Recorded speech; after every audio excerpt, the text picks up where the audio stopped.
ఆరోగ్య భావన.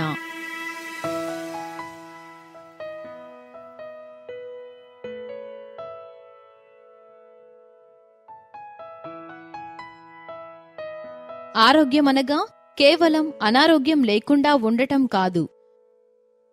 ఒక వ్యక్తి యొక్క భౌతిక, మానసిక మరియు సామాజిక శ్రేయస్సు కలిసి ఉంటేనే సంపూర్ణ ఆరోగ్యం.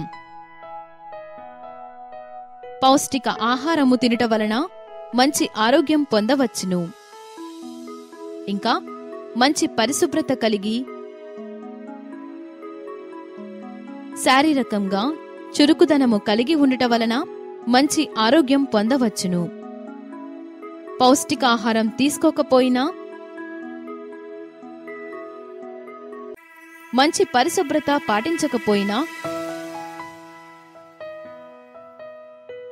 శారీరకంగా చురుకుగా లేకున్నా జబ్బులు పీడించును, దాడి చేయును. మన శరీరము రోగముల నుండి కాపాడేంత దృఢముగా లేకున్నా అనేక రోగములు మనపై దాడి చేయును. ఆరోగ్య ప్రభావిత కారకాలు, ఆరోగ్య నిర్ణయకాలు. వ్యక్తుల మరియు సమాజాల ఆరోగ్యం అనేక కారణాల మీద ఆధారపడి ఉంటుంది. వంశపారంపర్యం, మానవ జీవన శాస్త్రము, పర్యావరణము, జీవనశైలి, సాంఘిక ఆర్థిక పరిస్థితులు, ఆరోగ్య సేవలు. వంశపారంపర్యము, మానవ జీవన శాస్త్రము.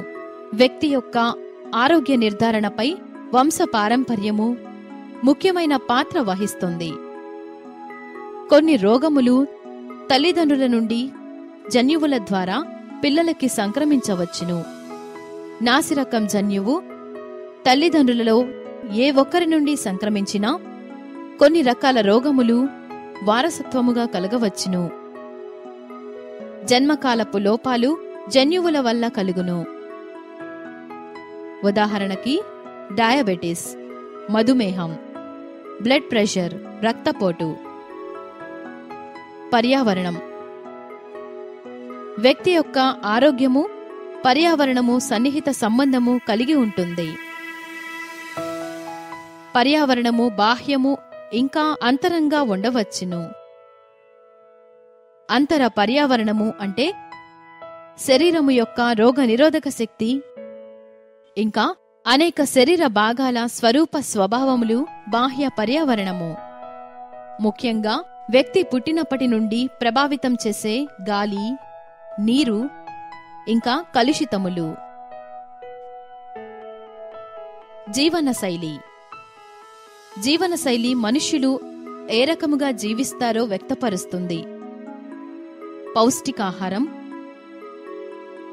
వ్యక్తిగత పరిశుభ్రత, వ్యాయామం అలవాట్లు, ఇవి అన్నీ జీవనశైలిలో భాగములు. మనము జీవించే విధానము మన ఆరోగ్యాన్ని చాలా ప్రభావితం చేస్తుంది. ఒత్తిడి, ఎసిడిటీ, రక్తపోటు మరియు ఇతర గుండె జబ్బులు వంటి రోగములను కలుగచేస్తుంది. ఏ మాత్రము శారీరక వ్యాయామము లేకుంటే అధిక బరువు కలగచేస్తుంది.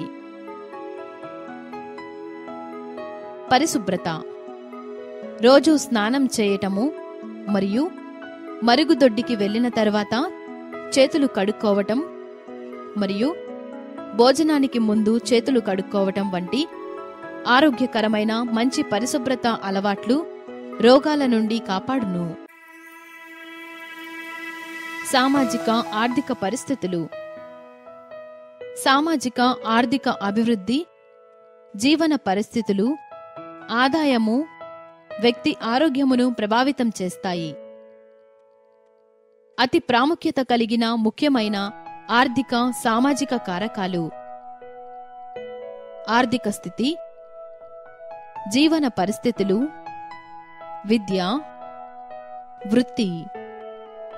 ఉదాహరణకి గాలి ప్రవహించుట తక్కువగా ఉండి ఇరుకైన ఇళ్లల్లో ఉండి కట్టెల పొయ్యి మీద వంట చేయునప్పుడు పొగ వల్ల ఊపిరి సంబంధిత రోగములు కలగవచ్చును.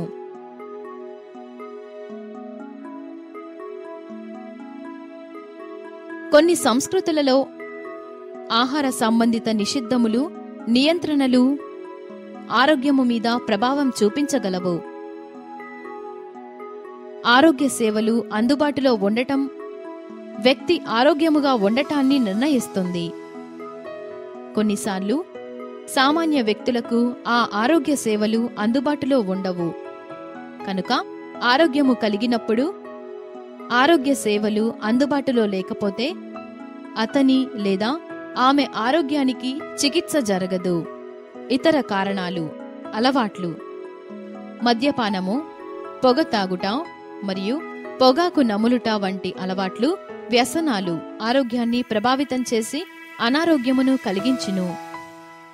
కుటుంబం, సామాజిక, ఆర్థిక స్థితిగతులను ప్రభావితం చేసి మళ్లీ ఆరోగ్యానికి హాని కలిగించును.